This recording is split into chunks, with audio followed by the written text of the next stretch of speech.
Bonjour les amis, je vous propose ma réflexion et méditation pour le mercredi 12 août 2026, élaborée spécifiquement à partir des textes liturgiques du jour.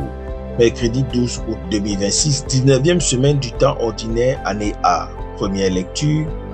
Le Seigneur dit à Ézéchiel: passe au milieu de la ville, au milieu de Jérusalem, et fais une marque au front des hommes qui gémissent sur toutes les abominations qui se commettent dans la ville. Ézéchiel 9, 1 à 7, 10, 18 à 22.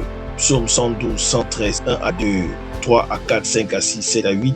Gloire au nom du Seigneur. L'évangile du jour. Si ton frère a péché, va lui parler seul à seul. Matthieu 18, 15 à 20. J'ai intitulé mon partage « Le signe qui sauve et la correction qui guérit ». Nous poursuivons la 19e semaine du temps ordinaire. Ce mercredi, la liturgie nous offre deux textes qui parlent de jugement et de correction fraternelle. D'un côté, le prophète Ézéchiel vient voir un homme vêtu de lin portant une écritoire qui marque le front de ceux qui gémissent sur les abominations de Jérusalem. Ceux qui portent le signe sont épargnés par le châtiment. De l'autre côté, l'évangile de Matthieu nous donne les règles de la correction fraternelle. Jésus enseigne: si ton frère a péché, va lui parler seul à seul. S'il t'écoute, tu auras gagné ton frère. Pour nous qui servons le droit et la justice, ces deux textes sont une leçon. Dieu marque ceux qui pleurent sur le péché et les épargne. Et la correction fraternelle, faite avec douceur et discrétion, est une œuvre de justice et de réconciliation. Le livre d'Ézéchiel nous plonge dans une vision de jugement. Jérusalem est corrompue. Un homme vêtu de lin marque le front de ceux qui gémissent sur les abominations de la ville. Ceux qui portent le signe sont sauvés. Les autres sont frappés. Ce signe est un signe de salut, une marque d'appartenance à Dieu. Ceux qui pleurent sur le péché, qui ne se complaisent pas dans l'injustice, sont préservés. Pour nous, professionnels du droit, cette parole est un examen de conscience. Est-ce que nous gémissons sur les injustices? Est-ce que nous sommes sensibles aux abominations de notre société? Est-ce que nous portons le signe de Dieu, celui de la justice et de la compassion? Dans nos métiers, nous pouvons être tentés de nous habituer à l'injustice, de nous y adapter, de la trouver normale. Ézéchiel nous appelle à pleurer sur le péché. Ceux qui pleurent sont sauvés.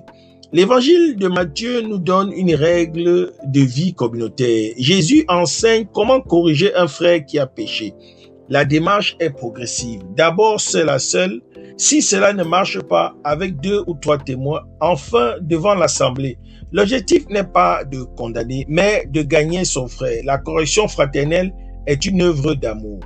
Pour nous, cette parole est un modèle pour notre travail. Dans nos métiers, nous sommes souvent confrontés à des fautes, des erreurs, des manquements. La tentation est de les dénoncer publiquement, de condamner, de faire du bruit. Jésus nous invite à une démarche discrète, personnelle, fraternelle. Allez voir le frère seul, lui parler avec douceur, chercher à le gagner. La correction est une œuvre de justice et de réconciliation. Un avocat qui conseille un confrère en privé, un juge qui rappelle un collègue à l'ordre avec discrétion, un officier qui redresse un subordonné avec respect, ils imitent Jésus. Jésus ajoute une promesse: si 2 d'entre vous s'accordent sur terre pour demander quelque chose, il l'obtiendra. L'accord fraternel est puissant. La prière commune est exaucée. Le psaume 112 chante la gloire de Dieu. Louez, serviteurs du Seigneur, louez le nom du Seigneur. Dieu est élevé au-dessus de toutes les nations. Puissions-nous, en ce mercredi, pleurer sur les injustices de notre temps et porter le signe du salut. Puissons-nous, comme Jésus, pratiquer la correction fraternelle avec douceur et discrétion pour gagner nos frères. C'est mon souhait, ma prière pour vous tous et pour moi-même. Merci d'avoir écouté. Bonne journée à tous et à toutes. Je suis la terre du Christ. Soyez des terres fécondes du Christ dans vos différents milieux de vie professionnelle, les hommes de loi et assimilés en particulier. Que Dieu nous bénisse.